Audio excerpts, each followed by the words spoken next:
Howdy, I'm Rigjob. This here is Boon Boon, the hillbilly grip truck. Given that almost 4 people have praised my work on YouTube, I decided I'd make some more videos. So here's another one. Rigjob! Yeah. And Boon Boon, The hillbilly grip truck. Yeah. Hello, YouTubers. No, sorry. All right, today I'm gonna talk about this cheap little light that I bought. I have a ton of little pocket LEDs. I did some other reviews where I was talking about them. I got these Amaran M9s. These are actually really sweet, but I talked about them in some other video.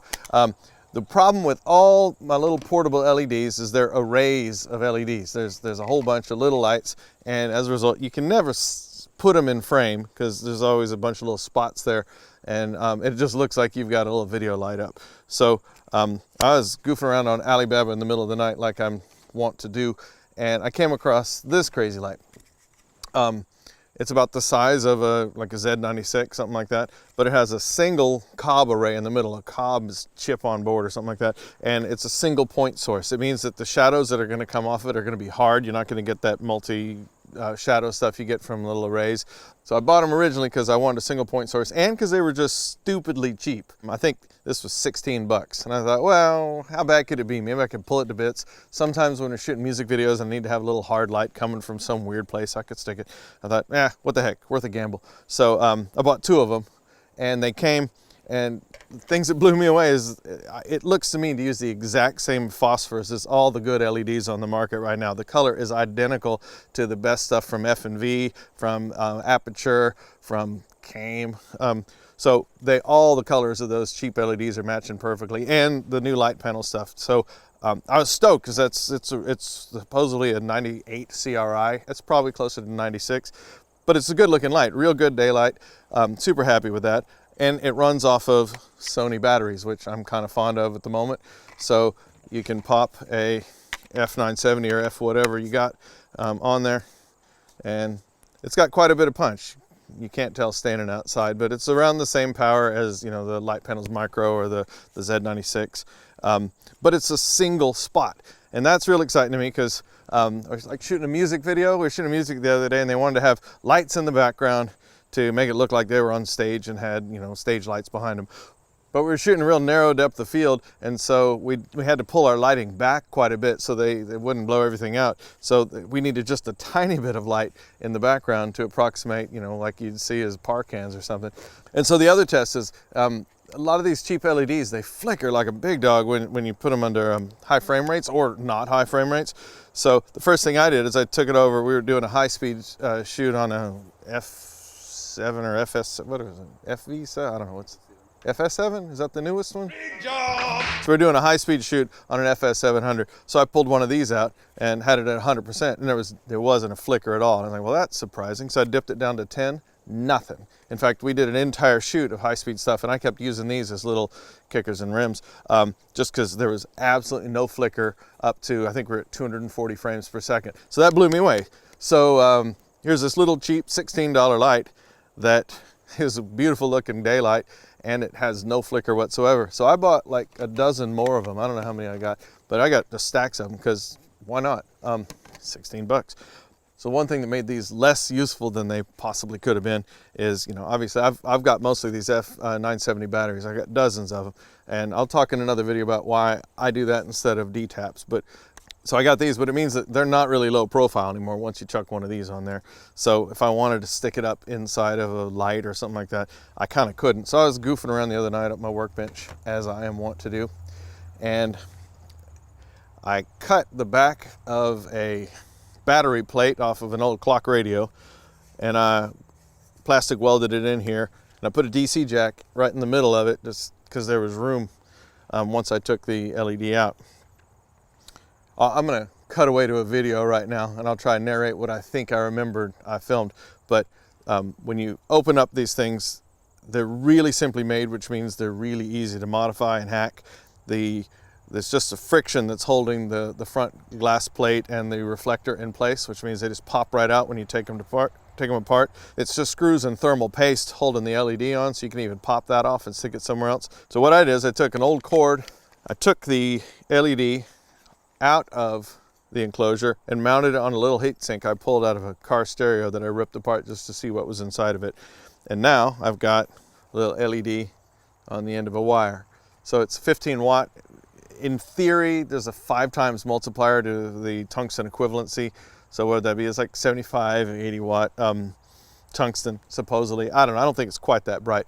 But this is basically like a tiny little 60 watt bulb that doesn't release any heat out the front that you can hide anywhere. So I've one time snuck it up the back of a lamp and had it shining into a light bulb to light the light bulb up with daylight instead of tungsten. So I don't know, just a little fun thing I was playing with. So I think this officially qualifies as a rig job. Yeah. But then it was in the middle of the night and I was kind of bored. And that day I'd had a shoot, and for some reason my phone hadn't charged overnight. And so I'm in the shoot in the middle of the wops and I'm trying to get a signal and I can't, and I needed to talk to somebody about trading off gear after my shoot was over. And it pissed me off that I was sitting around with dozens and dozens and dozens of these batteries, and yet I couldn't charge my phone.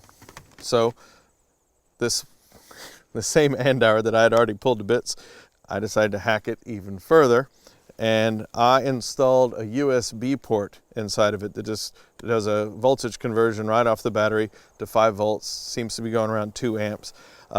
So that way I have a way to use my Sony batteries at any given time to charge a phone or an iPad or something. And that absolutely, without any question, qualifies as a rig job. Rig job! So it's funny, a lot of other manufacturers use magnets to hold their filters on the front, which I'm a huge fan of. The ones on the Z96 are spot on and they're real strong. So there's a little registration mark on the filter and another one on the camera, and you have to line them up to get it to lock. Now what's weird is it'll also lock in other positions. It's just when you lock it in other positions, it's not as strong. It'll just pop off with the bump. But when you get it in the right way, it's stronger. It'll still, you kick it, it'll still come off. So that's a little bit weird, little tiny magnets on that, and it's not clear at all where they should go. So if you're having somebody help you, they're not going to have a clue what to do. But the other thing that came with this, which I found surprisingly cool, is their milk filter, whatever you want to call it, is a dome.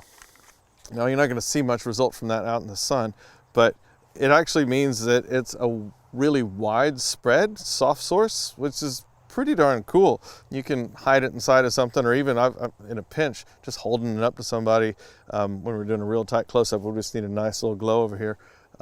It's neat. So it kind of gives you more the effect of the top of a tungsten light bulb. So that's way better to me than just a little flat plate. So that's a win too, because you can like do a little area illumination if you need to. Now it's tricky talking about things like this because this is a cheap, weird Chinese product that just happens to be pretty awesome. So you can almost guarantee it's not going to be around for a while. So last night I was looking on AliExpress and I wanted to see if I could find the link to this exact same light so I could link you to it. So I went back to look for it, and the Andoer official store is now known as store 1490683 or something like that.